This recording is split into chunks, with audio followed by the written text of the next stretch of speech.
Hello everyone, welcome to my channel Ozone vibes. कुछ भी कहीं भी कभी भी, कभी भी कहीं भी कुछ भी। तो ये मेरा सेकंड लॉन्ग वीडियो चैनल है। फर्स्ट वीडियो चैनल जो मेरा है वो कुकिंग का है, फूड चैनल है जो मेरे साथ पहले से जुड़े हुए हैं। मैं हूँ राजस्थान के जोधपुर शहर से सोनू। तो जितने भी मेरे साथ पहले वाले चैनल पे जुड़े हुए हैं सब्सक्राइबर, मेरे फॉलोअर्स, वो मुझे जानते हैं। लेकिन इस चैनल पे मेरा ये फर्स्ट व्लॉग है और इस चैनल पे मैं कुछ भी कहीं भी कभी में क्या थीम है ये आपको मेरे साथ में, आप चैनल को सब्सक्राइब कर लीजिए, मेरे साथ जुड़े रहिएगा। सारे आने वाले व्लॉग में आपको पता चल जाएगा कि कुछ भी कहीं भी कभी भी का जो डिस्क्रिप्शन है कि मैं इस चैनल में क्या क्या लेके आने वाली हूँ। बहुत कुछ होगा, ट्रैवलिंग, टूर्स, हिडन टैलेंट और भी बहुत कुछ जो कि मैं अभी डिस्क्राइब नहीं करूंगी। तो आप लोग अभी तक चैनल सब्सक्राइब नहीं किया है तो प्लीज चैनल को सब्सक्राइब जरूर कर लीजिएगा और पास में बेल आइकन है उसे भी जरूर दबा दीजिएगा। और जो लोग मेरे पहले चैनल पे नहीं है मेरे साथ, ozone kitchen hot tasty spicy recipes इन मिनट्स, वहां मिलेंगी आपको बहुत यमी यमी डिलीशियस सी रेसिपी जो कि मैं आपके साथ शेयर करती हूँ। तो उस चैनल को भी जरूर सब्सक्राइब कर लीजिएगा। तो चलिए वापस से लौटते हैं इस चैनल पे। तो जैसा कि अबाउट सेक्शन में आपने देखा होगा कि इस चैनल को स्टार्ट मैंने 16 मई 2023 को किया है, यानी कि इस चैनल को मैंने उस दिन क्रिएट किया है। एंड 25 मई 2023 जो कि मेरा बर्थ डेट है और ओजोन किचन यानी कि मेरे पहले चैनल का भी बर्थडे है। उस चैनल को मैंने अपने बर्थडे पे ही 2021 में शुरुआत की थी। तो इस चैनल की व्लॉगिंग जो है मैं उसी दिन करने वाली थी, लेकिन कहते हैं ना कि होनी को कोई नहीं टाल सकता और कभी कभी इंसान जो सोचता है ना वो पूरा नहीं होता है। और कभी कभी क्यों, बहुत बार ऐसा होता है कि जब हम सोचते हैं कुछ और होता है कुछ। तो ऐसा ही कुछ मेरे साथ हुआ। लेकिन आज मैं जो व्लॉगिंग कर रही हूँ, इस चैनल को मैंने शुरुआत कौन से दिन की है वो भी मैं आपको बताऊंगी। और उसके बाद में मैं चलूंगी आपके साथ में किसी बहुत ही अच्छी सी जगह, और उस जगह को मैंने आज फर्स्ट व्लॉग के लिए क्यों चुना उसका रीजन भी बताऊंगी। तो बात करते हैं। सबसे पहले हो सकता है कि ये व्लॉग मेरा काफी लंबा हो जाए, लेकिन बात करना बहुत जरूरी है और चीजों को साफ करना भी जरूरी है। तो जैसा कि मैंने कहा कि 25 मई 2023 को मैं फर्स्ट व्लॉग इस चैनल पे लाने वाली थी, लेकिन 22 मई को मेरी मम्मी का एक मेजर घर के अंदर ही एक्सीडेंट हो गया। जी हाँ, मम्मी को बहुत ही हल्का सा खांसी जुकाम था और थोड़ा सा गला खराब था। तो 2 दिन की जो है दवाइयाँ ले रही थी वो, जैसे कि आप सबको पता है कि खांसी की दवाइयों में थोड़ा सा जो होता है ना, अल्कोहल थोड़ा ज़्यादा होता है। एंड घर में मेरी भाभी जो है वो थोड़ा सा आउट ऑफ स्टेशन थी, किसी रिश्तेदार की शादी वगैरह थी तो वो अटेंड करने के लिए गई हुई थी। मम्मी की तबीयत खराब थी, सो खाना मैंने बनाकर 22 मई की रात को मम्मी के यहाँ पे मैंने 10:10 पे मम्मी को मैंने खाना बना के दिया है। आफ्टर दैट मैं अपने घर वापस आ गई, लेकिन 11:20 पे रात के मेरे पास फोन आता है पापा का कि मम्मी जो है बाथरूम में गिर गई हैं।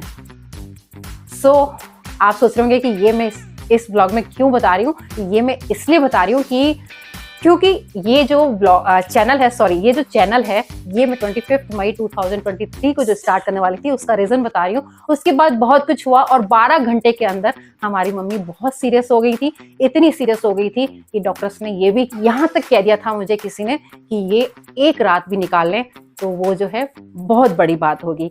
12 घंटे के अंदर मम्मी ऑक्सीजन लेवल उनका इतना लो हो गया था, उस हद तक चली गई थी।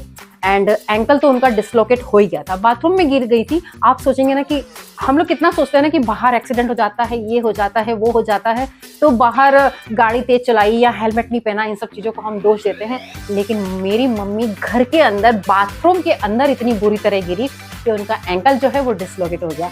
और 12 घंटे के अंदर जब वो हॉस्पिटल में हम उनको ट्रीटमेंट के लिए ले गए तो उनकी कुछ जो है डायग्नोसिस, कुछ जांचें वगैरह हुई, उसके अंदर उनका ऑक्सीजन लेवल बिल्कुल नीचे गिरता चला गया। और 12 घंटे के अंदर मम्मी की हालत इतनी सीरियस हो गई कि सबसे पहले वो आईसीयू, उसके बाद वेंटिलेटर, जैसा कि आप मेरे पास देख ही रहे हैं। ये इस तरह की मम्मी की हालत जो है ऐसी हो गई थी। लेकिन जाको राखे साइया मार सके न कोई। हम लोग बिल्कुल मेंटली तैयार नहीं थे कि डॉक्टर्स जो कह रहे हैं हम उस चीज को मान लें। मैंने उस चीज को मानने से इनकार कर दिया। बड़ी दुआएं की, बहुत मन्नतें मांगी और दिल से, कहते हैं ना, दिल से या शिद्दत से अगर कुछ भी मांगो तो कायनात भी झुक जाती है। और आज ये इस चैनल का व्लॉग जो मैं स्टार्ट कर रही हूँ, मम्मी 15 से 20 दिन हॉस्पिटल पहले रही। हालांकि उनका एंकल का ऑपरेशन उस समय नहीं हो पाया, लेकिन बाकी चीजें से वो हम उनको बाहर लाए। हम क्या लाए, हमारी दुआएं थी, लेकिन बाकी काम जो किया था वो किया था डॉक्टरों ने। बहुत ही बड़े हॉस्पिटल, जोधपुर के बहुत ही बड़े हॉस्पिटल, और वो हॉस्पिटल मैं आगे ब्लॉग में आपको बताऊंगी कि वो कौन सा हॉस्पिटल है। वहां पर उनका ट्रीटमेंट हुआ। सो सारे डॉक्टर्स की मेहनत और हमारी दुआओं, और कुछ जो मेरे साथ मेरे सब्सक्राइबर, मेरे फ्रेंड, मेरी फैमिली ओजोन किचन के साथ में जो जुड़ी हुई थी, उन्होंने भी बहुत सारी दुआएं मांगी मम्मी के लिए। दिल से उनका भी थैंक यू इस ब्लॉग के जरिए। तो मम्मी 15 से 20 दिन में उन सब चीजों से बाहर आ गई। एंड उसके बाद में मम्मी का ऑपरेशन तो नहीं हुआ, प्लास्टर हुआ पाँव का, एंकल का, लेकिन 1 महीने बाद में हमने उनके पाँव का ऑपरेशन भी करवा दिया। इस समय मम्मी बाकी चीजों से बिल्कुल ठीक है। हाँ, जो हमने अभी एंकल डिस्लोकेट का ऑपरेशन करवाया मम्मी का, वो थोड़ा सा उसका प्रोसेस अभी भी बाकी है। सो होपफुली इस ब्लॉग के जरिए इस चैनल में जितने लोग मेरे साथ, मेरे फ्रेंड्स और जुड़ने वाले हैं ना, उन सबकी, आप सबकी दुआओं की अभी भी जरूरत है, ताकि मम्मी अपने पाँव पे चल सके। और आज है मम्मी का बर्थडे। जी हाँ, जिस चैनल को मैं अपने बर्थडे और ओजोन किचन के बर्थडे पे स्टार्ट करने वाली थी, लेकिन वो नहीं हो पाया, तो आज मैं अपनी मम्मी के बर्थडे पे इसको मैंने फिर से स्टार्ट कर लिया है।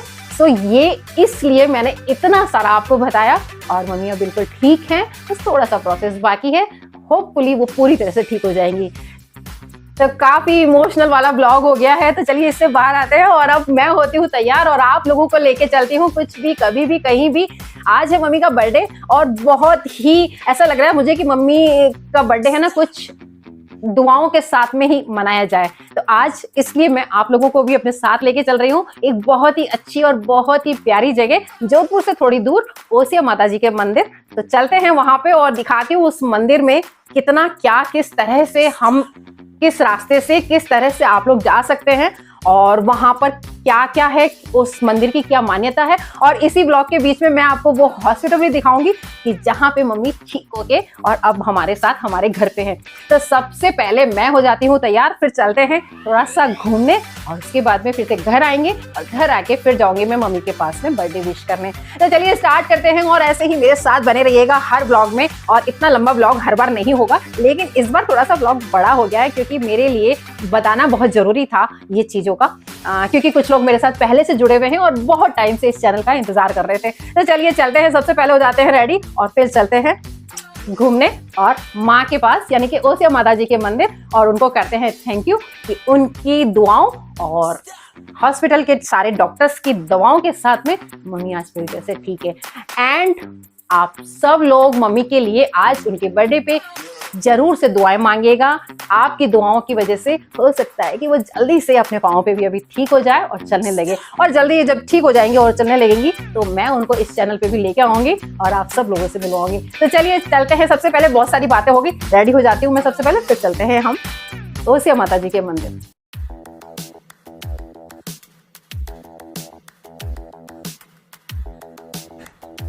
मैं पहुंच गई हूँ, देखिए रोडवेज बस स्टैंड। और अभी कुछ दिन पहले ही हमारे यहाँ पर जो बस स्टैंड है वो नया बन गया है, तो पार्किंग में रख दी है मैंने गाड़ी, और चलते हैं देखते हैं कि बस कौन सी हमें मिलती है। ये है जोधपुर का पुराना बस स्टैंड, जो कि पूरी तरह से अब खाली हो गया है, और नया बस स्टैंड बिल्कुल इसके पास में ही बन गया है, लेकिन पार्किंग वहाँ नहीं है। तो हमने यहाँ गाड़ी पुराने बस स्टैंड के अंदर ही पार्किंग में जमा करा दी है, और देखते हैं ये नया बस स्टैंड। वाओ, कितना बढ़िया और कितना बड़ा, शानदार, एकदम खुला खुला सा नया बस स्टैंड रेडी है ये जोधपुर का। तो बस फटाफट से मैं अंदर गई, और पूछताछ पे पूछने पे पता चला कि ओसिया जाने के लिए बस बिल्कुल रेडी खड़ी है। तो देरी किस बात की है, मैं फटाफट से बस में बैठ गई, और टिकट का भी मुझे यही बोला कि आपको बस के अंदर कंडक्टर से ही मिल जाएगी। बस तैयार थी, मैं बैठ गई, और ये चल रही बस। जैसा कि ब्लॉग की शुरुआत में मैंने कहा था कि मैं वो हॉस्पिटल भी आपको इसी ब्लॉग में दिखाऊंगी जहाँ से मम्मी ठीक होके हमारे घर हमारे वापस आई है। तो ये है वो श्री राम हॉस्पिटल जहां मम्मी का पूरा ट्रीटमेंट किया गया। तो एक बार दिल से thank you Shri Ram hospital की पूरी टीम को, doctor Rajesh, doctor NK Vaishnav, doctor Nitesh Arora and doctor Sunil Chandak sir, doctor Rameshwar sir and पूरी हॉस्पिटल की टीम, पूरा नर्सिंग स्टाफ, आईसीयू स्टाफ, सभी को दिल से एक बार फिर से थैंक यू। और इसी बस के अंदर मुझे मिली एक स्टूडेंट जो कि जोधपुर में पढ़ाई कर रही है, संगीता, और इससे भी बहुत सारी बातें हुई है। तो संगीता ने आप सबको हेलो कहा है।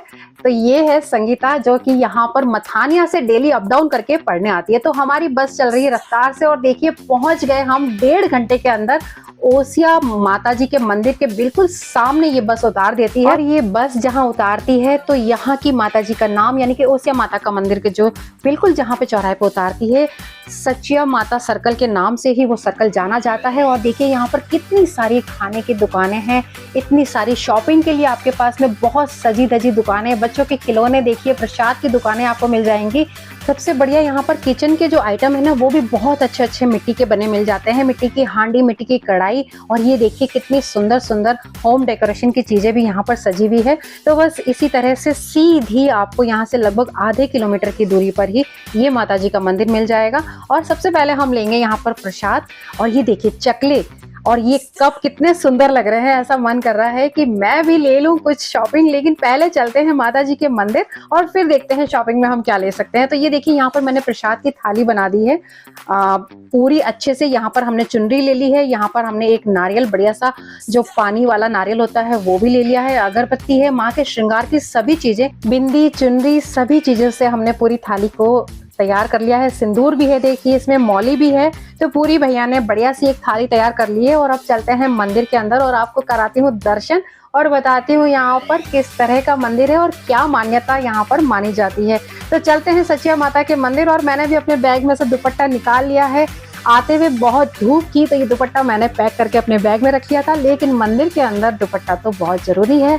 और हमें इंडियंस तो थोड़ी बहुत तो ये सारे संस्कार तो हमारे को याद रखने ही पड़ते हैं। तो चलिए यहाँ से चलते हैं अंदर। तो ये देखिए ये आ गया हमारे सचिया माता जी यानी कि ओसिया माता जी का मंदिर। और इसके बाहर भी कितनी सारी दुकानें सजी हुई है।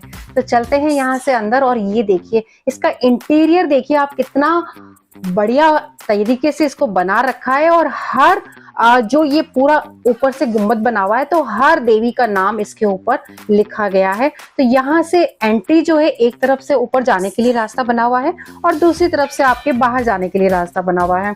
लेकिन कुछ यहाँ पर काम चल रहा है, तो जब यहाँ से सीधा जो हमें मंदिर तक सीढ़ियाँ पहुँचाती है उसको बीच में ही रोक कर, क्योंकि ऊपर जो है कुछ मंदिर में काम चल रहा है, तो यहाँ से लेफ्ट में ही हमें मोड़ दिया और यहाँ से घूमते हुए जो है हम माँ के मंदिर तक पहुँचेंगे। तो ये देखिए कितना सुंदर लग रहा है। और पत्थर के ऊपर नक्काशी, भाई राजस्थान के अंदर पत्थर पर जो काम होता है ना वो तो वर्ल्ड फेमस। जब तक मंदिर के दर्शन करने हम पहुंचते हैं तब तक मैं बताती हूँ इस मंदिर के बारे में क्या क्या मान्यता है। जैसा कि लोग बहुत सारी कहानियां इसके बारे में बताते हैं और एक इसका जो इतिहास है ना करीब 3000 साल पुराना है।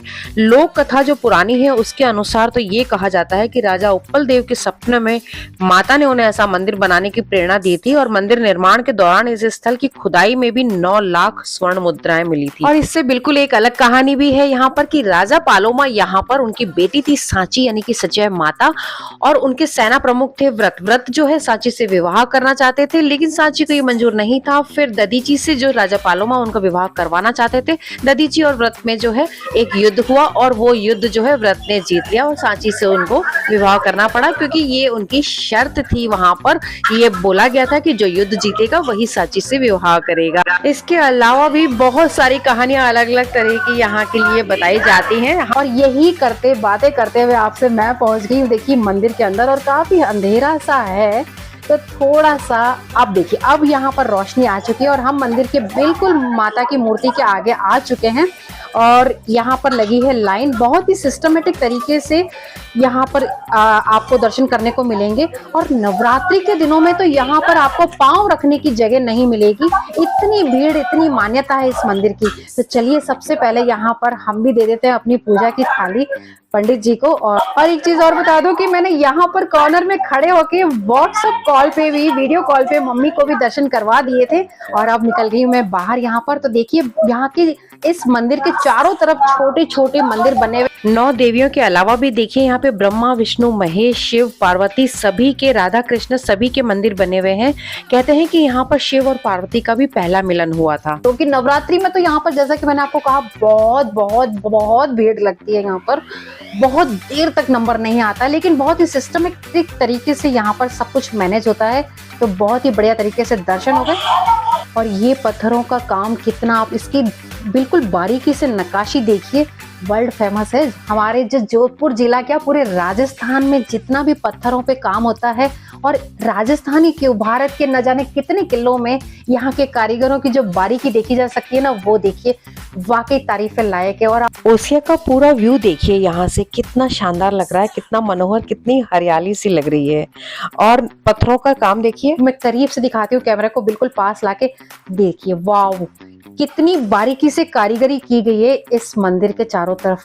लेकिन भाई मुझे तो पीछे वाले सारे मंदिरों में दर्शन करने हैं जो कि इसके पीछे बने हुए हैं। अब मुझे वो रास्ता ढूंढना है जहां से मैं पीछे की तरफ जा सकूं। तो देखते हैं, कुछ ना कुछ जुगाड़ बिठाते हैं। फिलहाल मुझे यहाँ से कोई भी एंट्री नहीं दिख रही है। और सबसे पहले ये देखिए, चारों तरफ का व्यू मुझे इतना प्यारा लग रहा है ना। बस थोड़ी सी धूप बहुत तेज है इस समय, थोड़ी नहीं बहुत ज्यादा धूप तेज है और बहुत गर्मी हो रही है। आंखें तो बिल्कुल खुल ही नहीं पा रही है। घड़ी में बजी इस समय दोपहर के 3। और ये देखिए, अब मैं नीचे उतर रही हूँ, लेकिन पीछे जाना है मुझे। ये मैंने जिद पकड़ी हुई है, तो मैं देखती हूँ क्या जुगाड़ बिठाना है और कहाँ से हम जो है जा सकते हैं। तो ये देखिए, यहाँ से मैं आपको, इस मंदिर के अंदर थे हम और अब आ गए हैं हम यहाँ पर बाहर। तो ये देखिए, यहाँ पर सब कुछ आपको किसने क्या बरामदे में कितने दान पुण्य करके इस मंदिर को जितना विशाल और विकास किया है ना, वो सब कुछ यहाँ पे आपको देखने को मिलेगा और सब कुछ लिखा हुआ ही मिलेगा।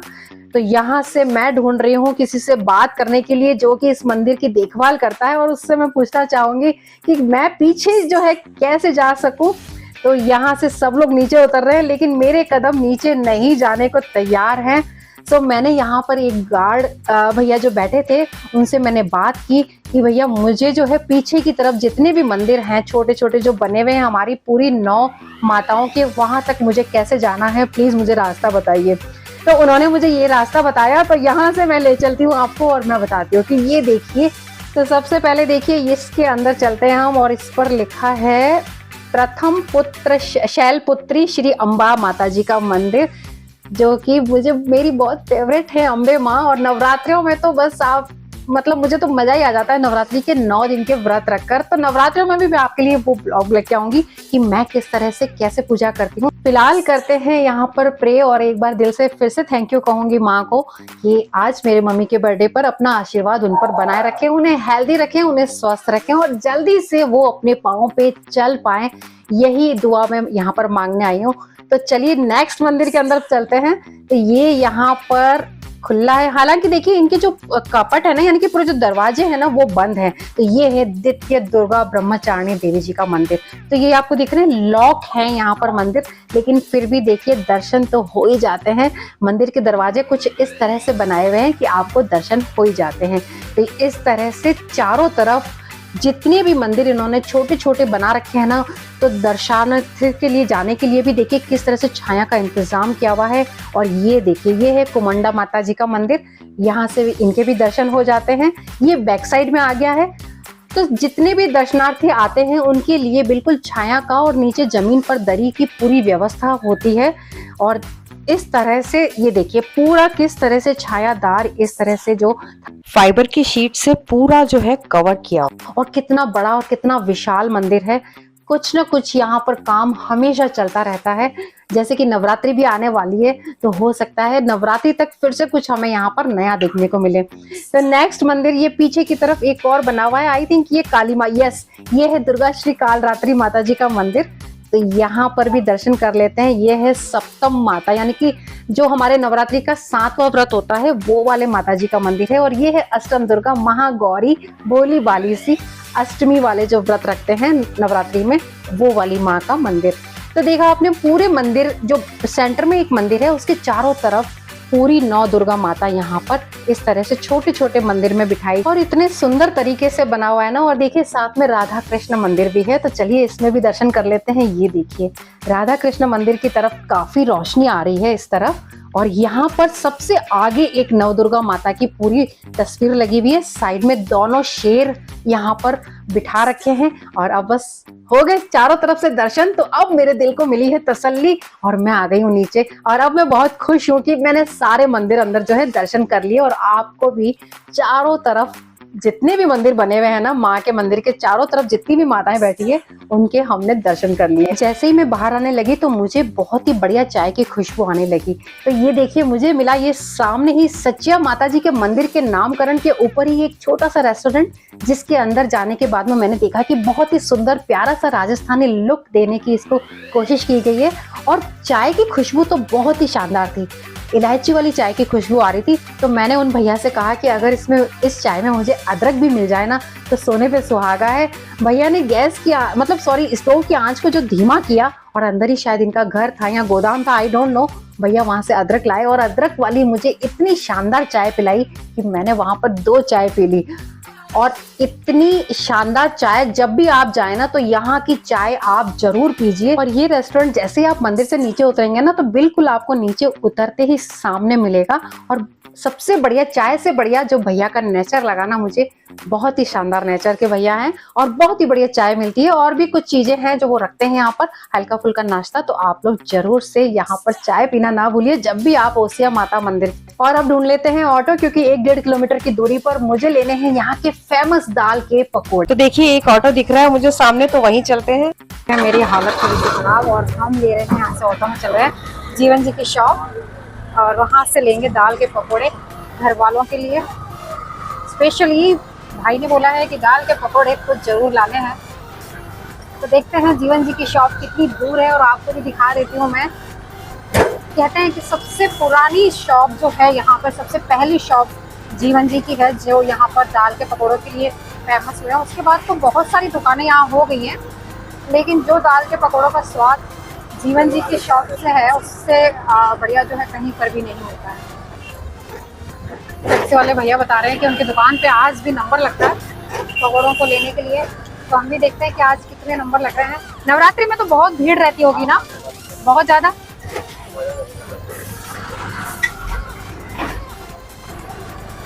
एक किलोमीटर तो हो चुका है, 1 किलोमीटर से ज़्यादा ही जो है आगे है ये शॉप। ऑटो वाले भैया बता रहे हैं कि 1.5 किलोमीटर के आसपास की दूरी पर है ये शॉप। देखते हैं, आई थिंक अब आ ही गया है। ये है देखिए ओसिया का मार्केट। कौन से वो देखिए सब देख पा रहे हैं, जीवन जी पकौड़ा। चलते हैं और लेते हैं वहाँ से पकौड़े और आपको भी दिखाते हैं। तो देखते हैं कि यहाँ पर पकौड़े क्या रेट में हैं, किस तरह के बन रहे हैं, पर वो भी देख लेते हैं।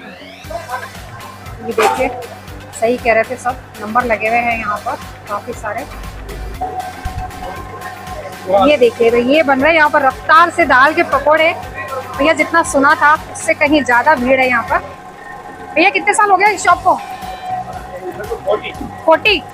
मैंने सुना सबसे पहली शॉप आपकी है यहाँ पर पकौड़े, जो ओसिया में जो क्रेज आया है सबसे पहली आप 1980 से। डेली कितनी दाल के आप पकौड़े यहाँ पे निकल जाते हैं लगभग? आप बनाने वाले तो आप हो। अंदाज से क्या क्या डालते हो आप इसके अंदर? कौन सी दाल के ये? मूंग मोगर, पीली वाली ना? हाँ, और उसमें सारे मसाले, बाकी वो अपने खुद की मसाले, सीक्रेट मसाले।